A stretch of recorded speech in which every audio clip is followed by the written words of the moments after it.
আসসালামু আলাইকুম এভরিওয়ান, তোমরা সবাই কেমন আছো? আশা করি তোমরা সবাই ভালো আছো। আমি ভালো আছি। দেখো আজকে আমি বানাবো চিংড়ি মাছের তেল ঝাল।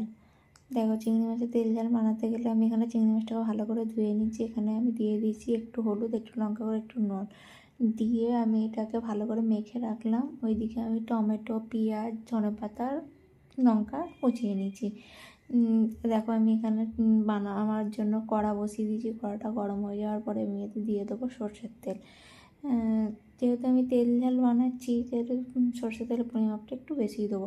দেখো সর্ষের তেলটা, কারণ আমি এতে চিংড়ি মাছটা ভেজে নিয়ে এতেই রান্নাটা করবো। দেখো তেলটা গরম হয়ে যাওয়ার পরে আমি চিংড়ি মাছটা দিয়ে দিয়েছি। চিংড়ি মাছটা এবার লাল লাল করে আমি ভেজে নেবো। বেশি যে কড়া করে ভাজবো তা নয়, হালকা লাল হলে আমি এটাকে তুলে নেবো। দেখো মোটামুটি আমার ভাজা হয়ে গেছে। এবার আমি এটাকে একটু একটু করে তুলে নেবো। বেশি ভাজবো না, যেহেতু আমি মাছের ঝাল বানাচ্ছি, সেহেতু যে কোনো জিনিসে মাছের ঝালে বেশি না করে ভাজাই ভালো। যাই হোক, এখানে আমি দেখো এই তেল তুলে নিয়েছি। এই তেলেতেই আমি রান্না করবো। দেখো এবার আমি দিয়ে দিচ্ছি এতে গোটা জিরে। একটু গোটা জিরে দিয়ে নেড়ে নিয়ে এতে আমি দিয়ে দেবো পেঁয়াজ কুচিটা দিয়ে ভালো করে একটু ভেজে নেবো। বেশি যে লাল একদম বাদামি কালার করবো সেরকম নয়।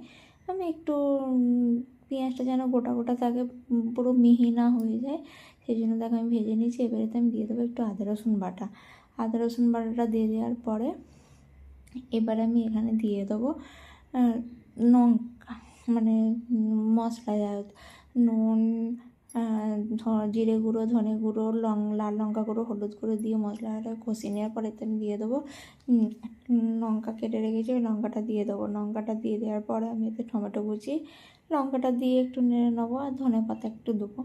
দিয়ে দেখো ভালো করে আমি নেড়ে নিচ্ছি। ধনেপাতাটা তোমরা পারলে লাস্টেও দিতে পারো, কোনো ব্যাপার নয়, আর এখনও দিতে পারো। যাই হোক আমি এখন দিয়েছি। দিয়ে এটাকে আমি নেড়ে নেওয়ার পরে তেল ছেড়ে দেওয়ার পরে এতে আমি দিয়ে দেবো চিংড়ি মাছটাকে নিয়ে ভালো করে একটু কষিয়ে নেবো। যেহেতু বললাম যে তেল ঝাল বানাচ্ছি, আর মাছ নয় যে একটু ভেঙে যাবে। যাই হোক এটাকে আমি ভালো করে কষিয়ে নিয়েছি। কষিয়ে নেওয়ার পরে তেল ছেড়ে গেছে। দেখো এতে আমি দিয়ে দিচ্ছি পরিমাণ মতন পানি দেওয়ার পরে এটাকে আমি ঢাকনা দিয়ে 5 থেকে 7 মিনিট রেখে দেবো।